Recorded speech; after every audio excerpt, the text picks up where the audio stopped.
కట్టు కుంకుమ బొట్టు కంచి పట్టు పంచే కట్టు అల్లుకుంది అనుబంధము మమతలు ముడివేస్తూ తను తన తాళి బొట్టు ఆమె తన ఆయువు పట్టు ఏకమైంది దాంపత్యము 7 అడుగులు వేస్తూ నాలో సగం నీవంటూ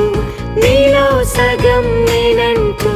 జనుమలు జతపడువలపుగ ఇరు మనసులకొక తలపుగ కలగలిసిన ఒక తను ఒక శతమానం